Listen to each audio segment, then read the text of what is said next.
根对内外9人八同。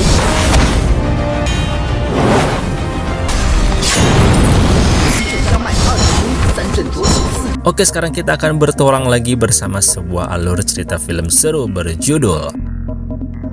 Film ini menceritakan seorang pembasmi siluman yang akhirnya mampu membangkitkan kekuatan terpendamnya untuk membasmi sang Raja Siluman.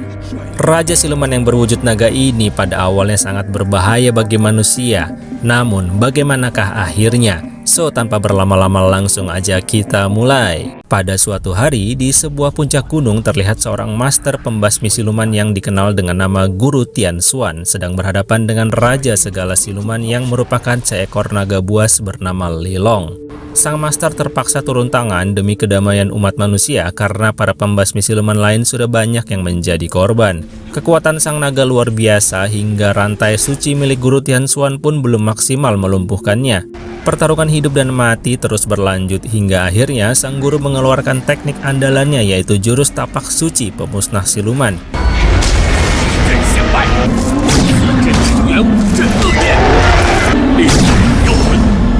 Namun sayangnya di detik-detik terakhir, Raja Siluman yang terus berontak berhasil mengenai sang master hingga membuat pusaka yang telah diisi energi Raja Siluman jatuh alias terjun bebas ke bawah hingga masuk ke dalam sungai. Dan tanpa sengaja dilahap oleh seekor kerang jumbo yang sedang mencari makan di dasar sungai. Apesnya lagi, tak lama kemudian, kerang tersebut telah diperdagangkan dan dibeli oleh seorang wanita lugu bernama Xiang Yi.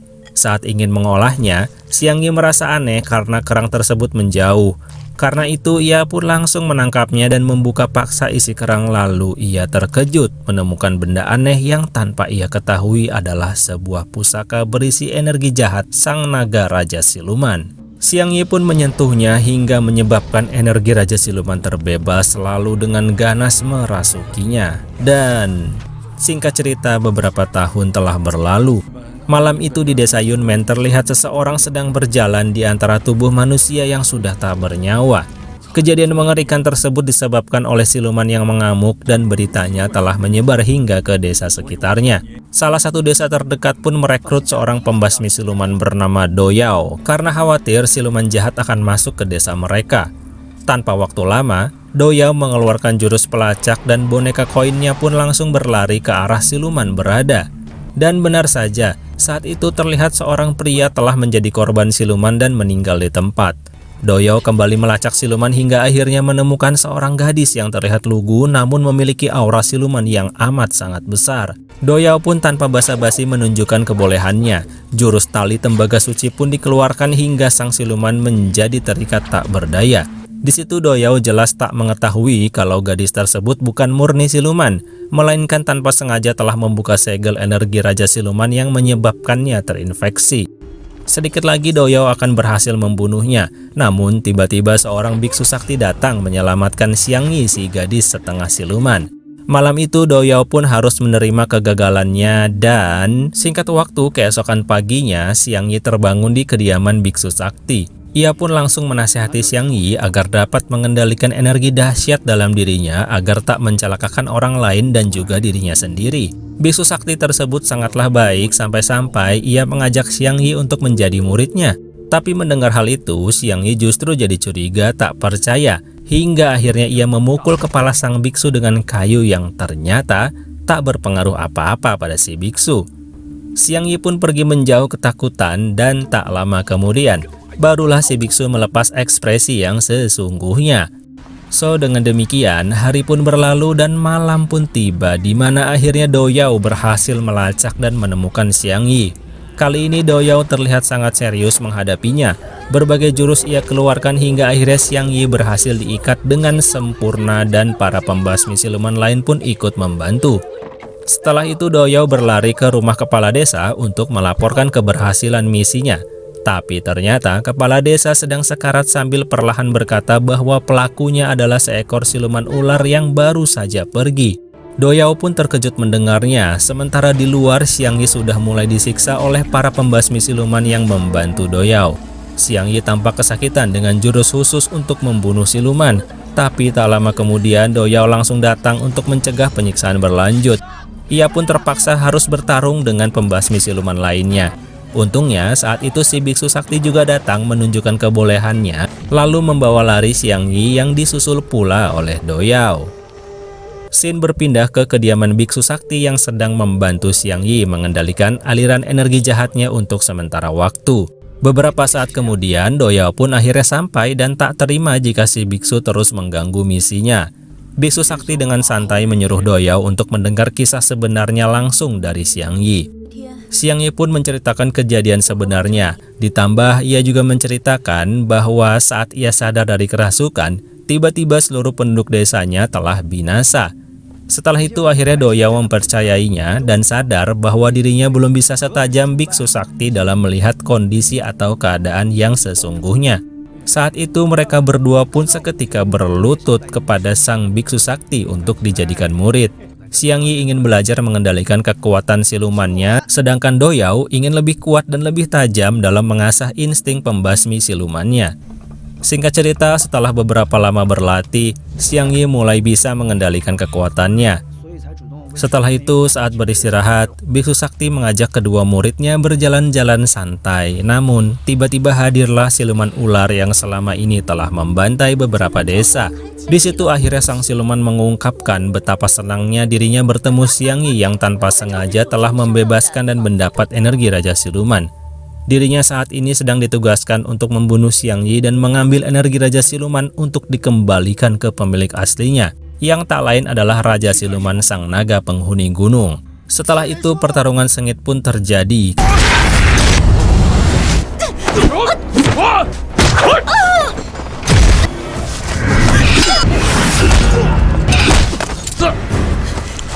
Mereka pun memutuskan untuk berpencar.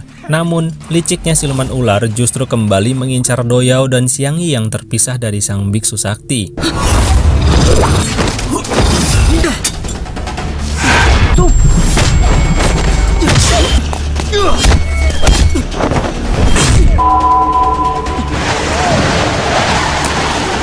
Tapi ternyata masalah belum berakhir.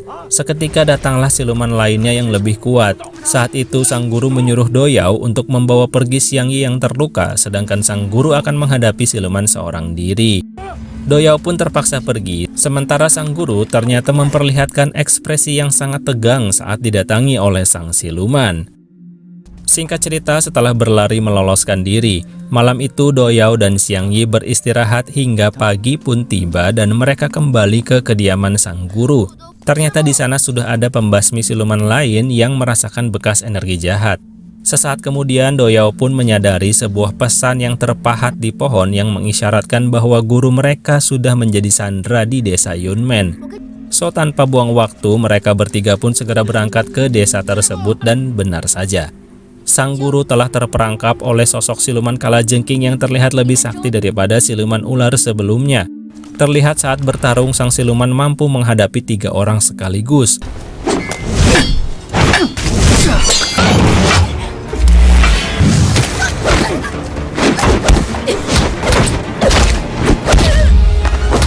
Melihat murid-muridnya terpojok, sang biksu berteriak memanggil Xiang Yi dan seketika langsung menyerap seluruh energi sang naga Raja Siluman ke dalam dirinya hingga akhirnya biksu sakti tersebut mampu berubah menjadi Lilong sang naga Raja Siluman.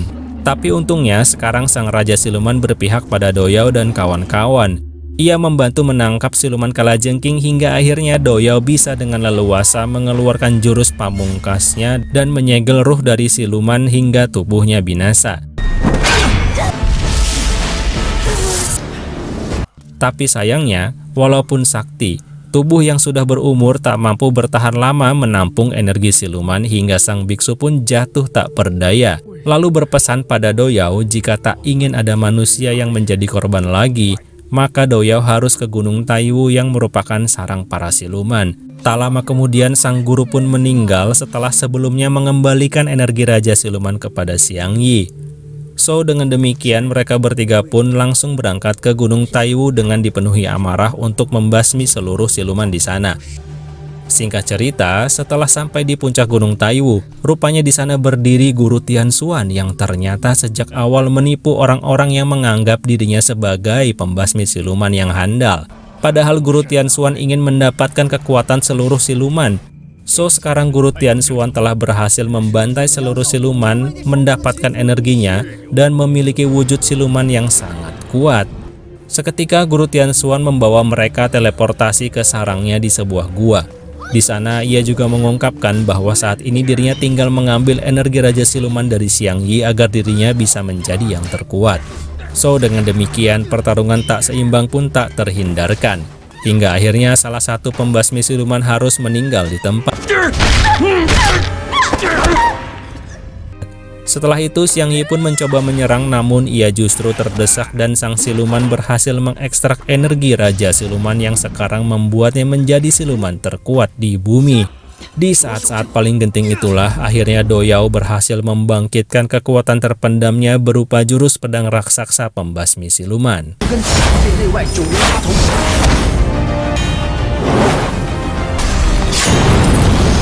将迈2重3。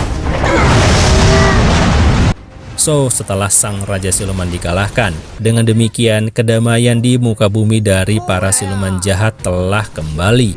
Orang-orang nampak bahagia, sedangkan Do Yao kembali melanjutkan pengembaraannya seorang diri, lalu film pun selesai. So, gimana menurut kalian? Terima kasih sudah menonton dan semoga bisa dinikmati ya. Bye!